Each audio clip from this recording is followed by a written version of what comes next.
Hello everyone, it's me Sneha Singh and welcome to preparation B. इस video में हम कर रहे हैं साइंस क्लास 7 की एनसीईआरटी की बुक। काफ़ी दिन बाद वीडियो आ रहा है बट आगे हम सारी चीज़ें जितने भी हैं टीचिंग एग्ज़ाम्स के लिए रिलेटेड या जो भी ज़रूरी है वो सब कंटिन्यूसली करेंगे। ठीक है, तो पार्ट 3 है ये। पार्ट 2 एंड 1 का लिंक आपको डिस्क्रिप्शन में मिल जाएगा। तो स्टार्ट करते हैं। चैनल को अगर आपने अभी तक सब्सक्राइब नहीं किया है तो सब्सक्राइब ज़रूर कर लें। तो चैप्टर 3 था, चैप्टर 3 रिलेटेड था किससे, फाइबर्स टू फैब्रिक, कैसे धागों से हमें कपड़ा तैयार होता है, इन सारी चीज़ों के बारे में लिखा था। ठीक है, तो ये वही सारी चीज़ें देख रहे हैं। तो process of selecting parents for obtaining special characters, जब हम अपने एनिमल में, जब हम अपने भेड़ में कोई विशेष गुण चाहते हैं और इस चीज़ के लिए हम उसके जनकों का इस प्रकार चयन करते हैं कि हमें वो विशेष गुण मिले, तो उसे हम कहते हैं सिलेक्टिव ब्रीडिंग। ठीक है, अगर मुझे ऐसा धागा चाहिए जो पतला हो और जिसका रंग भूरा हो, तो मैं उसके जो जनक हैं, उसके जो पेरेंट्स हैं, उसको ऐसे चूज़ करूँगी कि एक का धागा हमें पतला मिले और दूसरे का धागा भूरा हो। तो इससे क्या होगा, तो इससे जो आगे आने वाला भेड़ होगा उसका धागा भूरा और पतला होगा। तो इसी प्रक्रिया को हम कह सकते हैं सिलेक्टिव ब्रीडिंग।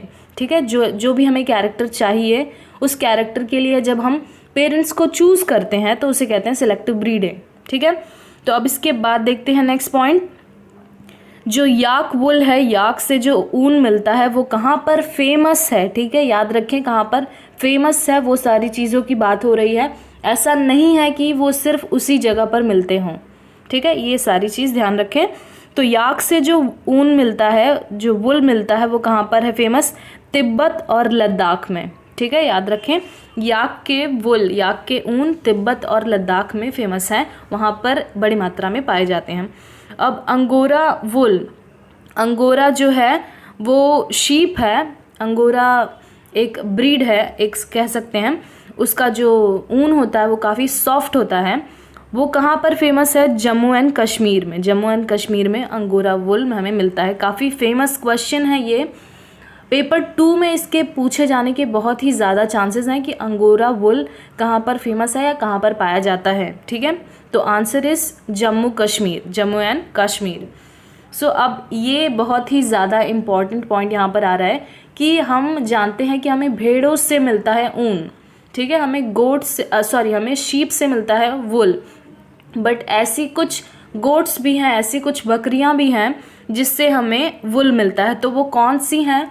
पहली है कश्मीरी गोट, कश्मीरी बकरी, जिससे हमें क्या मिलता है, पश्मीना शॉल मिलता है। पश्मीना शॉल के बारे में हमने एनसीईआरटी की 4th की बुक में भी किया है, उसमें इलैबोरेटली किया है कि पश्मीना वुल कहाँ मिलता है, कौन सी जगह पर, क्या स्पेशलिटी होती है, वो सारी चीज़ें हमने उसमें देखी थी। ठीक है, तो अगर आपने नहीं देखा है तो आप लिंक डिस्क्रिप्शन में मिल जाएगा, वहाँ पर जाके देख लें। और पूरा प्लेलिस्ट है ईवीएस के लिए, तो वो भी जाके देख सकते हैं आप। और दूसरी जो बकरी है वो क्या है, लामा और अल्पेका। वो कहाँ पर फेमस है, साउथ अमेरिका में। ठीक है, दक्षिणी अमेरिका में ये लामा एंड अल्पेका फेमस है। उनसे हमें क्या मिलता है, ऊन मिलता है, वुल मिलता है। दोनों क्या हैं, बकरियां हैं। ठीक है, दोनों गोट्स हैं।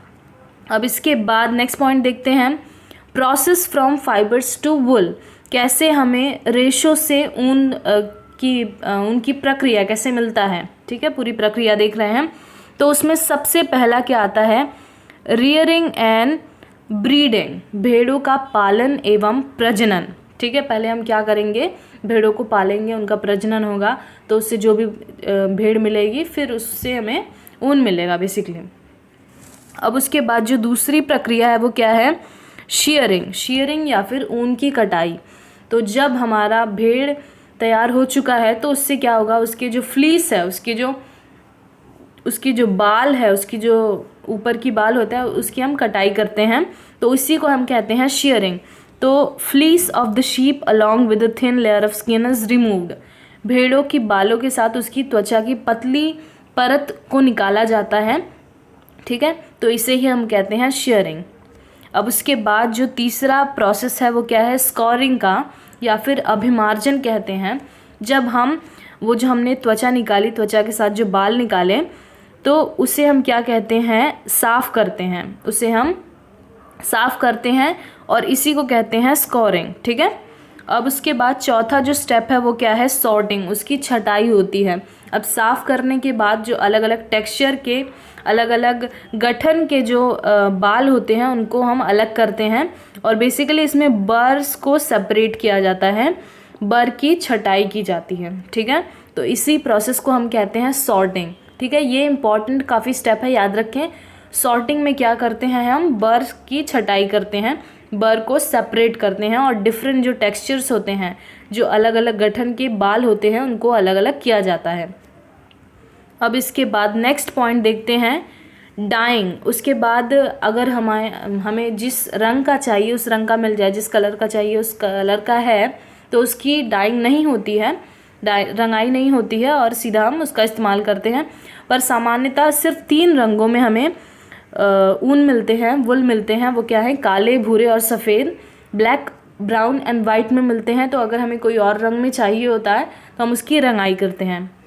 और फिर उसके बाद का जो स्टेप है वो क्या है, रोलिंग, या फिर उसको रीलिंग भी कहते हैं। तो जो भी हमें रेशा मिला है उससे क्या करते हैं, स्ट्रेट करके कोम करते हैं और उसको यान बनाया जाता है, धागा बनाया जाता है। ठीक। अब यहाँ पर इम्पॉर्टेंट पॉइंट की बात हो रही है, हम बात कर रहे हैं सॉर्टर्स डिसीज़ की। सॉर्टर्स रोग होता है एक। तो ऐसे कारखाने जहाँ पर, ऐसी कंपनीज जहाँ पर, फैक्ट्रीज़ में सॉर्टिंग होती है, जब ऊनों की छटाई की जाती है, ठीक है, तो उस प्रक्रिया में, उस प्रोसेस में जो लोग इसकी छटाई करते हैं उनको एक डिसीज़ खास तौर पर देखा गया है कि उनको हो जाता है। तो उस डिसीज़ को हम कहते हैं सॉर्टर्स डिसीज़। ठीक है। सॉर्टर्स रोग कहते हैं। और किसके, या फिर हम एंथ्रेक्स भी कहते हैं बहुत जगह। तो एंथ्रेक्स एक्चुअली है क्या, एंथ्रेक्स एक बैक्टीरिया है जिसके कारण ये रोग होता है। ठीक है। बैसिलस एंथ्रासिस उस बैक्टीरिया का नाम है। और ये किसको किसको इन्फेक्ट करता है ये भी बहुत ही ज़्यादा ज़रूरी है। ठीक है। एंथ्रेक्स से सॉर्टर्स डिसीज़ होता है, ये याद रखें। और किसको किसको इन्फेक्ट करता है हमारे शरीर पर, त्वचा, लंग एंड इंटेस्टाइन को। ठीक है। हमारा स्किन, लंग एंड इंटेस्टाइन को इन्फेक्ट करता है। ठीक है। तो एंथ्रेक्स याद रखें, सॉर्टर्स डिसीज़ इससे होता है। और किस प्रक्रिया में होता है, सॉर्टिंग में होता है। ठीक है। जब उसकी हम छटाई करते हैं। अब उसके बाद नेक्स्ट पॉइंट देखते हैं कि इंडियन ब्रीड्स कौन कौन सी हैं, भारत में भेड़ों की कौन कौन सी नस्लें हैं। तो एग्ज़ाम में ये पूछे जाने के बहुत ही ज़्यादा चांसेस हैं और इसमें से कौन कौन से चांसेस हैं देख लेते हैं। तो लोही एक इम्पॉर्टेंट ब्रीड है, इसके बारे में जान कर रखें। रामपुर बुशैर, उसके बाद बकरवाल, ये 3 मुझे लगते हैं कि इम्पॉर्टेंट हैं, एग्ज़ाम्स में पूछे जाने के चांसेस हैं। तो लोही सबसे उत्तम गुणवत्ता की होती है, अच्छी गुणवत्ता की होती है। कहाँ पर पाई जाती है ये भी याद रखना ज़रूरी है। तो कहाँ पर मिलते हैं ये, राजस्थान और पंजाब में। ठीक है। राजस्थान एंड पंजाब में। रामपुर बुशैर ये कहाँ पर, ये कैसे होते हैं, ब्राउन फ्लीस होती है इसकी, भूरी ऊन होती है, यूपी और हिमाचल में मिलते हैं। और नाली जो ब्रीड है वो कहाँ, उससे क्या बनता है, कारपेट वुल बनता है, गलीचा का जो, गलीचे में जो कारपेट रखा जाता है, कहाँ पर मिलती है ये ब्रीड, हमें राजस्थान, हरियाणा और पंजाब में। ठीक है। याद रखें, ये सारी चीज़ें इंपॉर्टेंट है। बकरवाल के बारे में हमने एनसीईआरटी की ईवीएस की बुक, इधर 3rd या 4th की बुक में किया है हमने। बकरवाल ट्राइब कहाँ पर पाए जाते हैं हमको पता है, जम्मू एंड कश्मीर और जो पीओके है, जो पाकिस्तान ऑक्यूपाइड कश्मीर है, उस इलाके में बकरवाल ट्राइब्स पाए जाते हैं।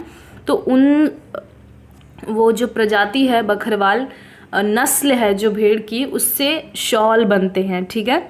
और पाटनवाड़ी ये कहाँ पर मिलते हैं, गुजरात में। और मारवाड़ी कहाँ पर बनते हैं, मारवाड़ी जो ब्रीड है वो कहाँ पर मिलता है हमें, गुजरात में। नाम से लगता है कि राजस्थान में मिलते हैं, बट है कहाँ पर, गुजरात में, ये याद रखना ज़रूरी है। अब इसके बाद देखते हैं सिल्क कैसे बनता है, रेशम किस प्रकार बनता है वो देखना है हमें। तो रियरिंग ऑफ सिल्क वॉर्म, जब हम रेशम प्राप्त करने के लिए रेशम कीटों को पालते हैं तो उसे हम कहते हैं सेरीकल्चर, ये नाम याद रखना बहुत ही ज़्यादा ज़रूरी है।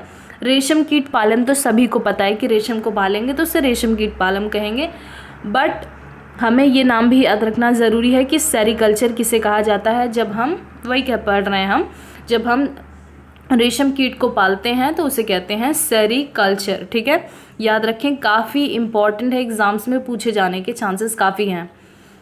और अब इसके बाद देखते हैं life history of silk moth. रेशम कीट का जो जीवन चक्र है वो किस प्रकार होता है। तो जो इसमें मादा रेशम कीट होती है, जो फीमेल मॉथ होती है, वो क्या करती है, वो मलबरी लीव्स पर अपने अंडे रखती है। ठीक है, अपने शहतूत के पत्तों पर अंडे छोड़कर जाती है, जिससे क्या निकलते हैं, लार्वा निकलते हैं। उन्हीं लार्वा को हम क्या कहते हैं, कैटरपिलर या फिर सिल्क वॉर्म या फिर रेशम कीट कहते हैं। और फिर जो उसकी अगली स्टेज होती है, अगला जो बनता है वो क्या होता है, प्यूपा। प्यूपा कैसे बनता है, 8 के आकार में वो जो कैटरपिलर है वो अपने शरीर के चारों तरफ जाल बुनने लगता है। ठीक है, तो जो वो जाल होता है वो किसका होता है, प्रोटीन का होता है। ठीक है, अपने शरीर के चारों तरफ वो जाल बुनता है और उसमें अपने आप को कवर कर लेता है, तो इसे ही हम कहते हैं रेशम। वो प्रोटीन होता है और उसे ही हम कहते हैं रेशम। और ऐसा बुनते बुनते वो अपने शरीर के पूरे शरीर को पूरे ढक लेता है उस कवच से, तो उस कवच को हम कहते हैं कुकून। ठीक है, इसी कुकून से हमें क्या मिलता है, सिल्क मिलता है। ठीक है, अब इसके बाद नेक्स्ट पॉइंट देखते हैं, China leads the world in silk production. हम सभी ने 6th में देखा है, हिस्ट्री की बुक अगर आपने कभी देखी होगी तो, या फिर हिस्ट्री कभी पढ़ा भी होगा तो ये जानते होंगे कि सिल्क रूट के बारे में। तो सिल्क रूट कहाँ पर निकला था, कहाँ से था, तो वो चाइना से था। तो सबसे पहले बेसिकली इन्वेंट हुआ था, सबसे पहले खोज हुई थी रेशम की चाइना में। ठीक है, और इसका ये कारण भी मान सकते हैं, या फिर उन्होंने पहले इन्वेंट किया, इसी वजह से वहाँ पर रेशम उत्पादन बड़ी मात्रा पर पहले से किया जाने लगा। तो चाइना लीड करता है सिल्क प्रोडक्शन में सभी कंट्रीज़ को, और इंडिया का कौन सा प्लेस है, 2nd प्लेस है। ठीक है, भारत का 2nd स्थान है, भारत का द्वितीय स्थान है सिल्क प्रोडक्शन में, रेशम उत्पादन में। अब इसके बाद हम देखते हैं कि कुकून से हमें सिल्क कैसे मिलता है, कुकून से हमें रेशम किस प्रकार मिलता है। तो इसमें सबसे पहला जो स्टेप है वो क्या है, रियरिंग। पहले हम क्या करते हैं, रियर करते हैं, पालते हैं, किसको, रेशम कीट को पालते हैं। फिर उसके बाद उसकी प्रोसेसिंग होती है, उसे हम क्या करते हैं, संशोधित करते हैं, उसको बनाते हैं, साफ वाफ करके कैसे करते हैं। तो उसमें पहला जो स्टेप होता है वो क्या होता है, कुकून को रखा जाता है धूप में और उसको सुखाया जाता है। फिर उसके बाद उसको बॉईल कर सकते हैं या फिर स्टीम करते हैं। ठीक है, तो इससे क्या होते हैं, वो जो कुकून होता है वो खुल जाता है। ठीक है, उसने जो जाला बुना है वो खुल जाता है और हमें क्या प्राप्त होता है, रेशम प्राप्त होता है, सिल्क मिलता है हमें। और उसके बाद उसकी क्या होती है, रीलिंग होती है। ठीक है, रीलिंग होती है जिसमें हम क्या करते हैं, थ्रेड को, मतलब रेशम को निकालते हैं उसके कुकून से। ठीक है, इसी प्रकार हमें क्या क्या मिलता है, रेशम मिलता है। अब इसके बाद हम नेक्स्ट पॉइंट देखते हैं कि सिल्क जो हमें मिलता है रेशम कीट द्वारा, जो सिल्क वॉर्म से मिलता है, वो स्टील की तारों इतना मजबूत होता है। ठीक है, तो ये याद रखें, इनकेस अगर कभी पूछता है एग्जाम्स में तो वो स्टील के बराबर उसकी मजबूती होती है। And most common silk moth, ये पूछे जाने के बहुत ही ज़्यादा चांसेस हैं एग्जाम्स में कि सबसे ज़्यादा कॉमन कौन सा रेशम कीट है, तो वो कौन सा है, शहतूत रेशम कीट या फिर मलबरी सिल्क मॉथ। ठीक है, क्यों, और उसकी कुछ कैरेक्टर्स देख लेते हैं। वो सॉफ्ट होता है, लस्ट्रस होता है और इलास्टिक होता है, मृदु, चमकदार और लचीला होता है।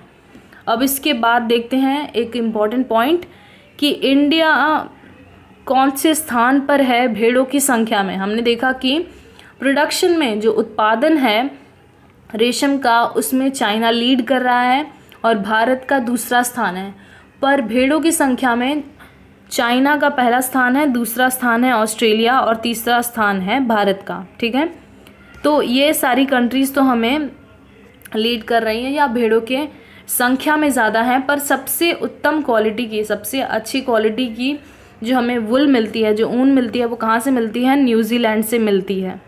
ठीक है, न्यूजीलैंड की जो वुल है, जो ऊन है, वो सबसे अच्छी क्वालिटी का माना जाता है। अब इसके बाद हम यहाँ पर 4th चैप्टर देख रहे हैं। 4th चैप्टर में बात थी किसकी? हीट की।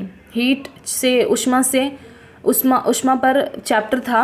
अब उसमें सबसे इम्पॉर्टेंट पॉइंट देख कह सकते हैं इसे, टेम्परेचर मेजरिंग डिवाइस, जो जिससे हम ताप मापते हैं उसे कहते हैं तापमापी या फिर थर्मोमीटर। अब उस पर 2 स्केल्स होते हैं, उसकी जो इकाइयां हैं वो 2 हैं। वो कौन कौन सी हो सकती हैं?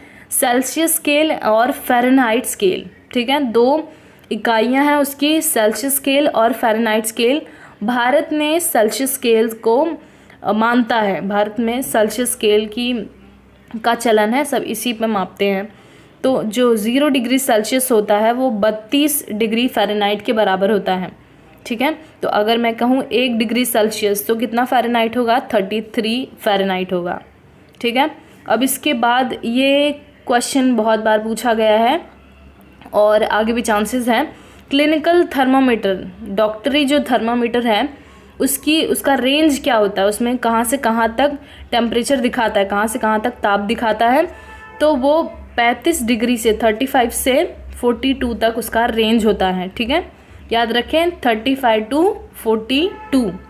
अब इसमें एक इम्पॉर्टेंट क्वेश्चन ये भी है कि जब हम डॉक्टरी थर्मामीटर है उसको जब मुंह से निकालते हैं तो भी उसका टेम्परेचर गिरता नहीं है। ठीक है, तो ऐसा क्यों होता है? तो किसके कारण होता है? किंक के कारण, उसके अंदर विभंग होता है जिसके कारण वो उसका टेम्परेचर तुरंत गिरता नहीं, उसका ताप हमें अलग नहीं दिखता है।